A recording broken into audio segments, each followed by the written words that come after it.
ঘটেছে 2004 সালে। 2004 সালে তৎকালীন সরকারের অধীনে একটা তদন্ত হয়েছিল, কিন্তু রিপোর্ট হয়নি। 2008 সালের 9ই জুন প্রথম একটি তদন্ত রিপোর্ট সাবমিট করা হয়।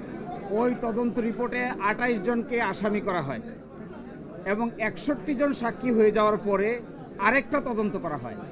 এই তদন্তে এসে আরও 30 জনকে নতুন সাক্ষী করা হয়, আসামি করা হয়। দ্বিতীয় তদন্ত করা হয় মুফতি হান্নানের দ্বিতীয় কনফেশনের উপর ভিত্তি করে। আদালতের সামনে প্রথম প্রশ্ন, মুফতি হান্নান যে দ্বিতীয় কনফেশন দিয়েছেন, উপমহাদেশের ইতিহাসে 400 বছরের ফৌজদারি ইতিহাসে এই ধরনের কোনো দ্বিতীয় কনফেশন হয় কিনা, হলে এর উপর কোনো সাজা হয়েছে কিনা। আমরা আদালতে দেখিয়েছিলাম যে এই ভারতীয় উপমহাদেশে বিগত 400 বছরের ফৌজদারি বিচার ব্যবস্থার ইতিহাসে দ্বিতীয় কনফেশনের উপর ভিত্তি করে এই ধরনের কোনো সাজা কাউকেই দেওয়া হয় নাই। এবং খুবই ইন্টারেস্টিং, 225 জন সাক্ষী নেওয়া হয়েছে। এই 225 জন সাক্ষীর ভিতরে যাদের কনফেশন আছে সকলকেই টিএফআই সেল, যাকে বলা হচ্ছে টাস্ক ফোর্স সেল, এই টাস্ক ফোর্স ইন্টেলিজেন্স সেলে 200 দিন, 220 দিন, 261 দিন পর্যন্ত রাখা হয়েছে আসামিদের। ফলে তাদের কনফেশনের আইনগত কোনো মূল্য নাই। এবং আরেকটি ইন্টারেস্টিং প্রশ্ন এখানে আছে, এই টিএফআই সেলে যাদেরকে রাখা হয়েছিল, টর্চার করা হয়েছে যাদের, তারা একজন বলেছে আরেকজনকে দেখেছে, শুনেছে, কিন্তু কি কথা হয়েছে, কি কনস্পিরেসি হয়েছে তার কোনো উত্তর দিতে পারে নাই। ইন্টারেস্টিং হলো বাবর সাহেব, আব্দুল সালাম পিন্টু সাহেব এবং যাদেরকে পরবর্তী চার্জশিটে আনা হয়েছে, কায়কোবাদ সাহেব সহ, এই পরবর্তী চার্জশিটের মূল ভিত্তি ছিল রাজনৈতিক বিবেচনা। এই রাজনৈতিক বিবেচনায় তারা বিচার করেছে কাকে কাকে আসামি করলে পরে রাজনৈতিকভাবে দোষারোপ করা যাবে। প্রকৃত আসামি তারা খুঁজতে যায় নাই। আজকে আদালতের সামনে দুটো মূল প্রশ্ন দাঁড়িয়েছে যে মুফতি হান্নানের দ্বিতীয় কনফেশনের উপর ভিত্তি করে কোনো সাজা দেওয়া যাবে কিনা। আদালত বলেছে নো, দ্বিতীয় কনফেশনের উপর ভিত্তি করে কাউকে কোনো সাজা দেওয়া যাবে না। প্রথমটা দাঁড়িয়েছে ফার্দার ইনভেস্টিগেশন যে হয়েছে, এই ফার্দার ইনভেস্টিগেশনের মামলার আমলে গ্রহণকারী আদালত কোনটা হবে? এই আমলে গ্রহণকারী আদালত হয়েছে ট্রায়াল কোর্ট। আইনে আছে আমলে গ্রহণ করবে হলো সব ম্যাজিস্ট্রেট আদালত।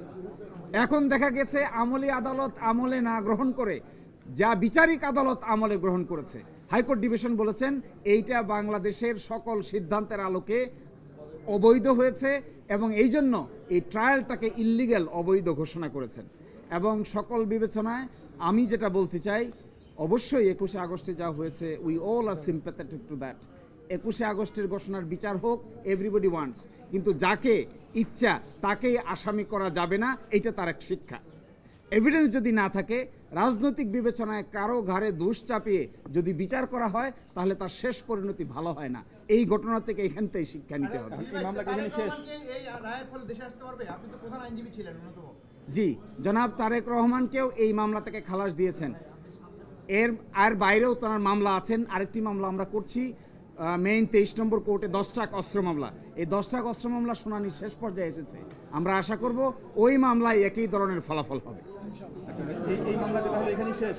আর 21শে আগস্টের মামলা,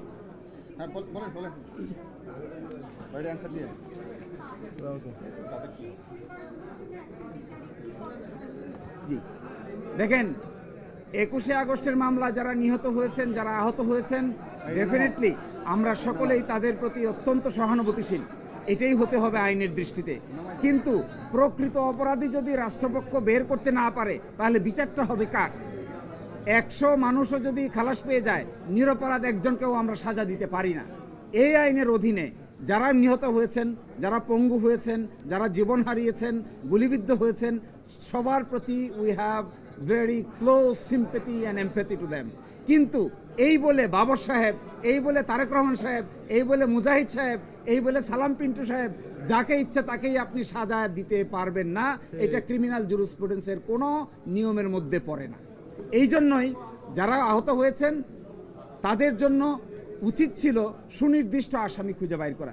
সুনির্দিষ্ট আসামি না খুঁজে আমরা খুঁজেছি রাজনৈতিক প্রতিপক্ষ। রাজনৈতিক প্রতিপক্ষ খুঁজতে গিয়ে সুনির্দিষ্ট আসামিরা তার সহযোগিতা নিয়ে ফাঁক তালে বেরিয়ে গেছে, আমরা তা খুঁজতেও যাইনি। এই জন্য এইভাবে টর্চার করে, ক্রিমিনাল জুরিসপ্রুডেন্সকে ব্যবহার করে যাকে ইচ্ছা তাকে সাজা দেওয়ার যে নীতি, এই নীতি কোনো সরকারের আমলে কারো জন্যই প্রযোজ্য হওয়া উচিত নয়। তাদের জন্য কি পথ থাকলো? তাদের পথটা কি থাকলো? জি, তারা যারা ভিকটিম হয়েছেন, যারা এই মামলায় হয়েছেন, তাদের জন্য প্রপার ইনভেস্টিগেশন হবে কিনা, that totally depends upon the state. রাষ্ট্র সেটি দেখবে। কিন্তু আমাদের কথা হলো, কাউকে আপনি পান না কে আসামি হবে। বিচারিক প্রক্রিয়ায় তার এই খালাসের বিরুদ্ধে যা ইচ্ছে তা করতে পারবে তারা, কিন্তু এটা ডিপেন্ডস করবে যারা এখানকার আসামি ছিলেন কিংবা যারা ইনফরমেন্ট ছিলেন তাদের পরবর্তী লিগ্যাল পদক্ষেপের উপরে। কিন্তু অ্যাজ অফ টুডে আপনি কাউকেই যদি আসামি খুঁজে না পান, প্রকৃত আসামি, এর অর্থ এটা না যাকে ইচ্ছে তাকেই আপনি সাজা দিয়ে দিবেন, এটা হবে না। ভাই মাইক্রোফোনের ভিতরে পড়ছে না না আপনারটা ভিতরে পড়ছে ভাই ধরেন মিজান ভাই চলে গেছে এরা।